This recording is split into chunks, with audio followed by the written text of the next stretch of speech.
Good evening Anupa. Good evening madam. ഇത് അനൂപയാണ്. നമ്മുടെ sports authority of India Punnamada sports ന്യൂട്രീഷനിസ്റ്റാണ്. അപ്പോൾ നമുക്ക് അനൂപ എടുത്ത് കുറച്ച് കാര്യങ്ങൾ ചോദിക്കാം. അനൂപ, എന്തുകൊണ്ട് സ്പോർട്സിന് പ്രത്യേകമായിട്ടൊരു ന്യൂട്രീഷനിസ്റ്റ് വേണമെന്ന് പറയുന്നു? നമുക്ക് എല്ലാ ഫീൽഡിലും ഇപ്പോൾ സ്പെഷ്യലൈസേഷൻസ് ഉള്ള കാലമാണ്. ഇപ്പം ഹോസ്പിറ്റലിലായിക്കോട്ടെ ക്ലിനിക്കൽ ന്യൂട്രീഷൻ ഉണ്ട്, ക്ലിനിക്കൽ ഡയറ്റീഷ്യൻസ് ഉണ്ട്. അപ്പം അത്ലറ്റ്സിൻ്റെ പെർഫോമൻസ് ഏറ്റവും ഒപ്റ്റിമൈസ് അല്ലെങ്കിൽ ഏറ്റവും ബെറ്റർ ആക്കാൻ വേണ്ടിയിട്ട് ആണ് നമ്മൾ ഈ ഒരു ഫീൽഡിൽ സ്പോർട്സ് ന്യൂട്രീഷനിസ്റ്റ് എന്നൊരു കാറ്റഗറിയിൽ ന്യൂട്രീഷനിസ്റ്റ് ഉള്ളത്. അപ്പം ഇതിൻ്റെ മെയിൻ ഉദ്ദേശം എന്ന് പറഞ്ഞു കഴിഞ്ഞാൽ നേരത്തെ പറഞ്ഞ പോലെ തന്നെ അത്ലറ്റ്സിൻ്റെ പെർഫോമൻസ് ബെറ്റർ ആക്കുക, അതേസമയം തന്നെ അവരുടെ ഹെൽത്തും ഒരേപോലെ മെയിൻറ്റെയിൻ ചെയ്ത് കൊണ്ടുപോവുക എന്നുള്ളതാണ് മെയിൻ ഉദ്ദേശം. എന്തൊക്കെയാണ് സ്പോർട്സ് ന്യൂട്രീഷൻസിൻ്റെ പ്രത്യേകതകൾ? എന്തൊക്കെയാണ്, അല്ലെങ്കിൽ സ്പോർട്സ് ന്യൂട്രീഷൻ കൊണ്ട് നമുക്ക് ഒരു അത്ലീറ്റിന് എന്തൊക്കെയാണ് പ്രയോജനം ഉണ്ടാവുക? പല രീതിയിൽ ഒരു അത്ലറ്റിന് പ്രയോജനകരമായിരിക്കും സ്പോർട്സ് ന്യൂട്രീഷൻ.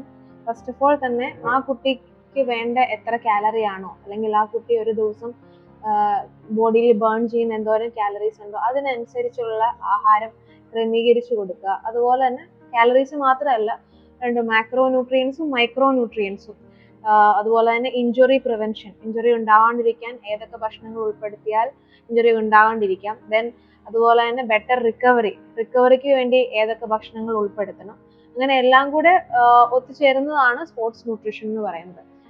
ഇഞ്ചുറി പ്രിവെൻഷനും റിക്കവറിയും മാത്രമല്ല, ഒപ്പം അത്ലറ്റ്സിന്റെ ഹെൽത്തും ഒരേപോലെ തന്നെ അതോടൊപ്പം തന്നെ മെയിൻറ്റെയിൻ ചെയ്ത് കൊണ്ടുപോകാന്നുള്ളൊരു ഗോളും ഈ ഒരു കാറ്റഗറിയിൽ വരുന്നുണ്ട്. പ്രത്യേകിച്ച് ഇപ്പോൾ സ്പോർട്സുകാർക്ക് എനർജി കൂടുതൽ വേണ്ട, ലൈക്ക് ലോങ് ഡിസ്റ്റൻസ് റണ്ണിങ്, അല്ലെങ്കിൽ football players, hockey players, badminton players, ഇങ്ങനെയുള്ളവർക്ക് നമുക്ക് എനർജി, അഫ്കോഴ്സ് നമുക്ക് പവറും എല്ലാം ഉൾപ്പെടുത്തണം. പക്ഷേ എനർജി കൂടുതലുണ്ടെങ്കിൽ അങ്ങനെയുള്ളവർക്ക് നമ്മൾ ഇത് അവരുടെ ഡയറ്റ് കാറ്റഗറൈസ് ചെയ്യുന്നതാണ്, അവരുടെ ഡയറ്റ് പ്രത്യേകതയാക്കുന്നതാണ്. അതുപോലെ ഓരോ ഗെയിമിനെ വെച്ചിട്ട് നമ്മൾ എത്ര ഇത് വേണം എന്ന് അങ്ങനെ അതിനെപ്പറ്റി ഒന്ന് വിശദീകരിക്കാമോ? ഓരോ ഗെയിമും വ്യത്യസ്തമാണ്. ചില കാറ്റഗറി എന്ന് പറയുന്നത് എൻഡ്യൂറൻസ് കാറ്റഗറിയിൽ വരുന്നതാണ്, ചിലർ പവർ കാറ്റഗറിയാണ്, ചിലത് സ്പ്രിന്റ് കാറ്റഗറിയാണ്. അപ്പോൾ ഓരോ ഗെയിമും ഡിമാൻഡ് ചെയ്യുന്ന ന്യൂട്രീഷണൽ റെക്കമെൻഡേഷൻസും ഡിഫറെൻ്റ് ആണ്. ഇപ്പോൾ സാധാരണ ഒരു വ്യക്തി ചിലപ്പം അത്ലറ്റ് അല്ലാത്ത ഒരാൾ ഒരു 1500-2000 കാലറി ഡയറ്റാണ് എടുക്കുന്നതെങ്കിൽ അത്ലറ്റ്സിന്റെ കാറ്റഗറിയിലേക്ക് വരുമ്പം അവർ മിനിമം ഒരു 3000 റേഞ്ച് മുതലുള്ള കാലറി മുതലുള്ള ഡയറ്റ് ആയിരിക്കും എടുക്കുന്നത്.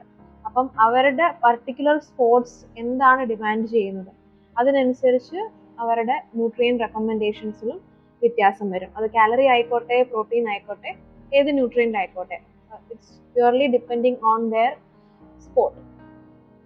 ഓക്കെ, ഒരു സ്പോർട്സ് ഡയറ്റിൽ എന്തൊക്കെ നമ്മൾ ശ്രദ്ധിക്കേണ്ടത്, എന്തൊക്കെയാണ് നമ്മൾ ഉൾപ്പെടുത്തേണ്ടത്? മെയിനായിട്ട് നമ്മൾ കാറ്റഗറൈസ് ചെയ്യുന്നത് മാക്രോ ന്യൂട്രിയൻസും മൈക്രോ ന്യൂട്രിയൻസുമാണ്. നമ്മൾ ഈ അടുത്ത് കേൾക്കുന്നതൊക്കെ എപ്പോഴും പ്രോട്ടീന് ഭയങ്കര ഫോക്കസ് കൊടുക്കാറുണ്ട്. പക്ഷേ ഈ കാർബോഹൈഡ്രേറ്റ് പ്രോട്ടീൻ പോലെ തന്നെ വളരെ ഇമ്പോർട്ടൻ്റ് ആയിട്ടുള്ളതാണ് വൈറ്റമിൻസും മിനറൽസും to have a better immunity, അല്ലെങ്കിൽ അസുഖങ്ങൾ വരാതിരിക്കാൻ, ഇൻഫ്ലമേഷൻസ് കുറയ്ക്കാൻ വൈറ്റമിൻസും മിനറൽസും ഇൻക്ലൂഡ് ചെയ്യുക എന്നുള്ളതും ഈ പ്രോട്ടീൻ, കാർബോഹൈഡ്രേറ്റ് പോലെയുള്ള മാക്രോസ് നമ്മൾ ശ്രദ്ധിക്കുന്നതിനോടൊപ്പം ഈക്വലി ഇമ്പോർട്ടൻ്റ് ആണ്. മാക്രോസ് ആൻഡ് മൈക്രോസ് ഒരു അത്ലറ്റിന് വേണ്ട അളവിൽ എടുക്കുക എന്നുള്ളതാണ് മെയിനായിട്ട് നമ്മൾ ശ്രദ്ധിക്കേണ്ടത്. ഒരു അത്ലീറ്റിൻ്റെ മിനിമം ഒരു ദിവസത്തെ ഒരു ഷോർട്ടായിട്ട് ഒരു ഡയറ്റ് ഒന്ന് പറയാമോ? അപ്പോൾ ഒരു അത്ലറ്റിൻ്റെ ഡയറ്റ് ആ അത്ലറ്റിൻ്റെ ട്രെയിനിങ്ങിനെ അടിസ്ഥാനപ്പെടുത്തിയിരിക്കും. ഇപ്പം ചില അത്ലറ്റ്സും രാവിലെ മാത്രം ട്രെയിൻ ചെയ്യുന്നവരുണ്ടാവാം, ചിലത് 2 നേരം ട്രെയിൻ ചെയ്യുന്നവരുണ്ട്, ചിലർ 3 നേരം ലോങ് അവേഴ്സ് ട്രെയിൻ ചെയ്യുന്നവരുണ്ട്. അപ്പം ട്രെയിനിങ് അവേഴ്സിനെ അടിസ്ഥാനപ്പെടുത്തിയിരിക്കും അവരുടെ ഒരു ദിവസത്തെ ഭക്ഷണക്രമം. അപ്പം usually training, for example morning training ഉള്ള ഒരു അത്ലറ്റ് ആണെങ്കിൽ പ്രീ ട്രെയിനിങ് തീർച്ചയായും ഒരു അത്ലറ്റ് എടുക്കും. അതായത് ട്രെയിനിങ്ങിന് മുന്നേ ഒരു ഹാഫ് ആൻ അവർ മുന്നേ എങ്കിലും ലൈറ്റ് ആയിട്ടുള്ളൊരു കാർബോഹൈഡ്രേറ്റ് റിച്ച് ആയിട്ടുള്ളൊരു സ്നാക്ക് എടുക്കും. പിന്നെ ഡ്യൂറിങ് ട്രെയിനിങ് അവരുടെ ഹൈഡ്രേഷൻ മെയിൻറ്റെയിൻ ചെയ്യാൻ അവർ ലിക്വിഡ് ആയിട്ടുള്ള എന്തെങ്കിലും എടുക്കും, ലൈം ജ്യൂസോ അല്ലെങ്കിൽ ടെൻഡർ കോക്കനട്ട് വാട്ടറോ ഇലക്ട്രോലൈറ്റ്സോ അങ്ങനെ എന്തെങ്കിലും എടുക്കും. ദെൻ പോസ്റ്റ് ട്രെയിനിങ് റിക്കവറിക്ക് വേണ്ടിയിട്ട് അവർ ഭക്ഷണം എടുക്കും. ചിലവർ നേരെ ബ്രേക്ക്ഫാസ്റ്റ് കഴിക്കുന്നവരുണ്ട്.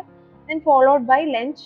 അതും ഇൻ കേസ് മിഡ് സെക്ഷൻ ഒക്കെ ഉള്ള അത്ലറ്റ്സ് ആണ്, മിഡ് സെക്ഷൻ ട്രെയിനിങ് ഉള്ള അത്ലറ്റ്സ് ആണെങ്കിൽ അതിനെ അടിസ്ഥാനപ്പെടുത്തി വീണ്ടും ഡയറ്റ് പ്രീ ആൻഡ് പോസ്റ്റ് എടുക്കും. അതുപോലെ തന്നെ ലഞ്ച്, ദെൻ ഈവനിങ് ട്രെയിനിങ് ആണെങ്കിൽ വീണ്ടും സെയിം പ്രീ, ഡ്യൂറിങ്, പോസ്റ്റ് എന്തായാലും എടുത്തിരിക്കും. അപ്പം യൂഷ്വലി ഒരു 5 to 6 hours ഒരു ദിവസം ട്രെയിനിങ് ഉള്ള അത്ലറ്റ് ആണെങ്കിൽ, ഇപ്പം ഞാൻ ഇവിടെ വർക്ക് ചെയ്യുന്നത് സ്പോർട്സ് അതോറിറ്റി ഓഫ് ഇന്ത്യയുടെ NCOE ആലപ്പുഴയിലാണ്. ഇവിടെ നമുക്കുള്ളത് വാട്ടർ സ്പോർട്സ് ആണ്.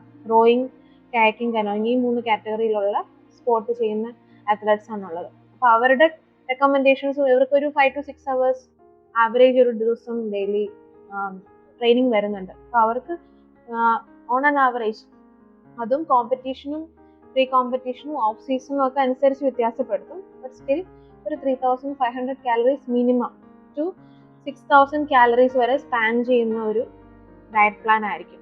അത് കാരണം ട്രെയിനിങ് ലോഡും എല്ലാം കോമ്പറ്റീഷൻ ഫേസ് അല്ലെങ്കിൽ pre competition phase, transition phase, അതിനടിസ്ഥാനപ്പെടുത്തി അതും വ്യത്യാസം വരും. അപ്പോൾ അതിനനുസരിച്ച് ഡയറ്റിലും വ്യത്യാസം വന്നുകൊണ്ടിരിക്കും. അപ്പോൾ നമുക്ക് ഒരു ഇന്ന ഒരു diet through out A year എന്ന് പറയാൻ പറ്റത്തില്ല.